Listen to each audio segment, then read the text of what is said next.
Nah, sementara untuk budidaya menggunakan enceng gondok, ini bukan hasil eksperimen saya, tapi ada salah satu sahabat kita anggota grup yang mengirimkan video hasil budidaya menggunakan enceng gondok.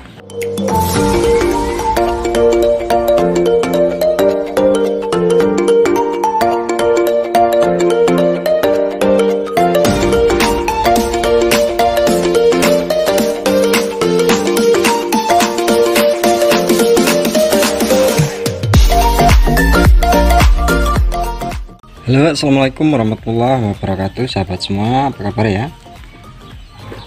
Kali ini saya mau memberikan info tentang update hasilnya budidaya maggot memakai kohe sapi ya, yang saya lakukan eksperimen kemarin, dan hasilnya kita akan lihat ya, bukan ini tentunya.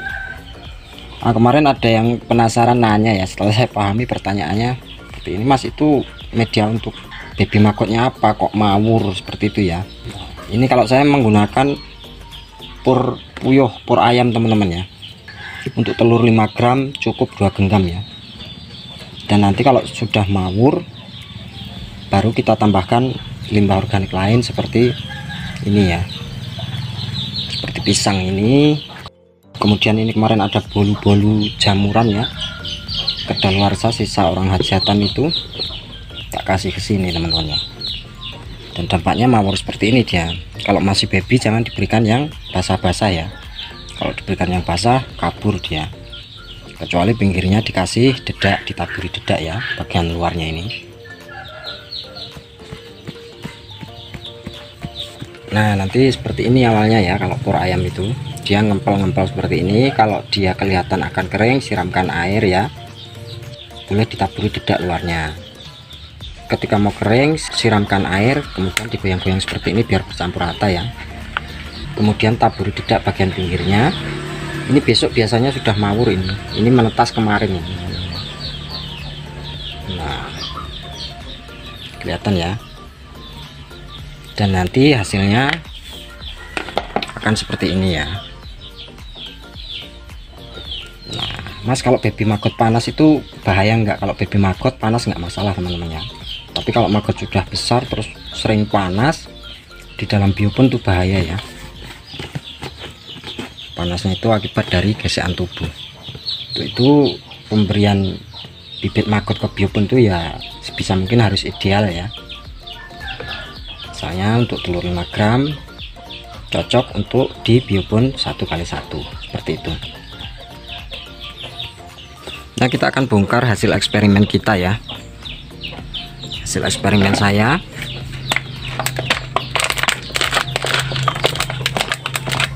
Ini pertama saya masukkan ke sini. Silahkan lihat video ini teman-teman ya.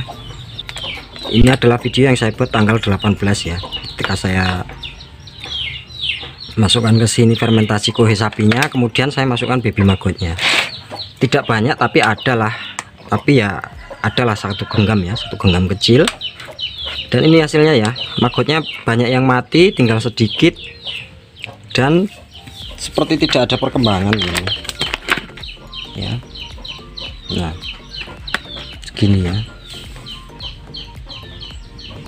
Ini saya menduga memang kohe sapi ini amoniaknya tinggi sekali teman-teman.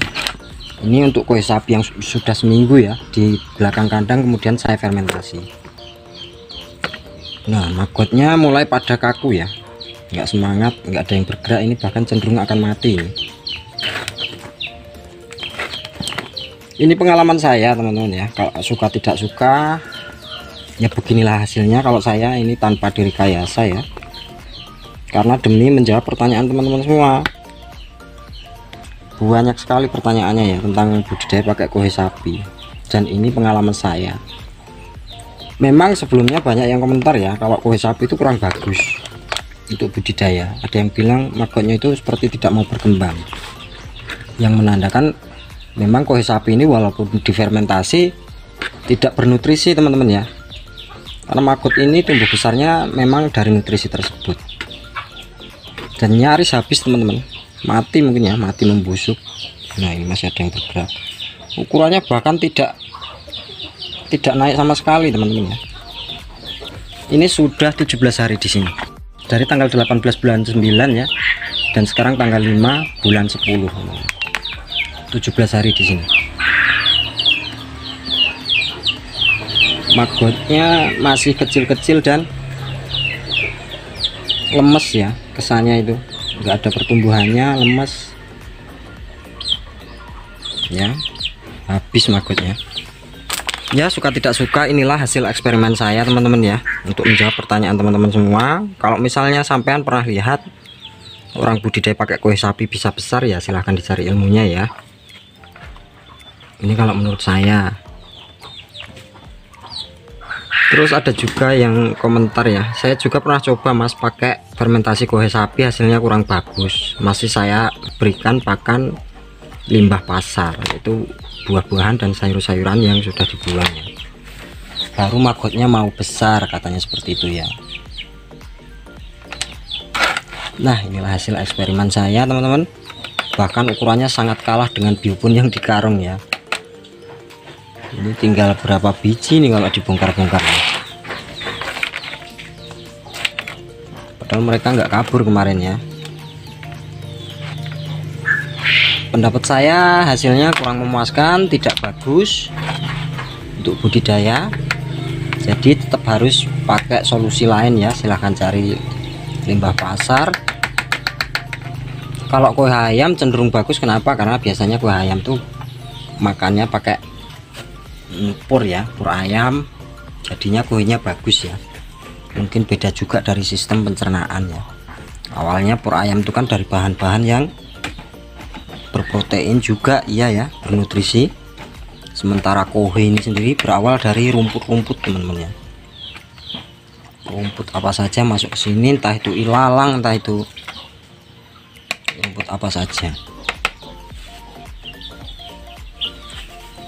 Nah, sementara untuk budidaya menggunakan enceng gondok, ini bukan hasil eksperimen saya, tapi ada salah satu sahabat kita anggota grup yang mengirimkan video hasil budidaya menggunakan enceng gondok.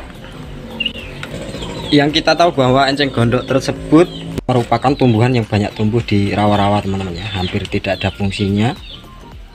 Jadi teman-teman juga bisa manfaatkan ya untuk budidaya maggot ini,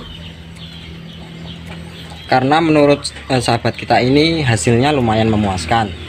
Tapi tidak melulu hanya diberi dengan enceng gondok, juga diselingi dengan limbah-limbah organik lain teman-teman kalau punya ya.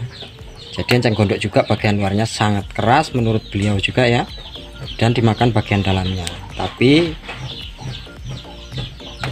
kalau pendapat saya bisa ya, terong saja bisa ya. Enceng gondok itu juga teksturnya empuk bagian dalam, karena ada sedikit kemiripan lah antara terong sama enceng gondok ini, teksturnya, kelembutannya, kulitnya, daging dalamnya.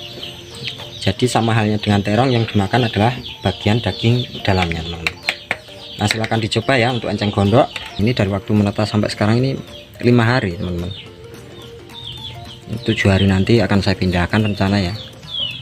Tapi kalau pakannya masih cukup di sini ya, saya tahankan dulu di sini karena saya kekurangan biopon. Saya kecanduan biopon karung teman-teman ya, kecanduan biopon karung. Bisa juga teman-teman menggunakan terpal ya untuk budidaya ini, karena hasilnya luar biasa. Walaupun bau tapi sedikit sekali, ketika nanti dibolak-balik biopon karung itu hasilnya akan wow teman-teman ya, cepat sekali besar. Dan limbah pasar itu akan terurai sangat cepat teman-teman jika menggunakan biopon jenis filter itu, sampai ke bawah, sampai lembut ya, seperti digiling malah. Nah, kira-kira itu saja teman-teman ya yang bisa saya sampaikan. Jika ada pertanyaan silahkan berkomentar, insya Allah saya akan segera membalas teman-teman ya. Semoga bermanfaat. Terima kasih. Saya akhiri. Assalamualaikum warahmatullahi wabarakatuh.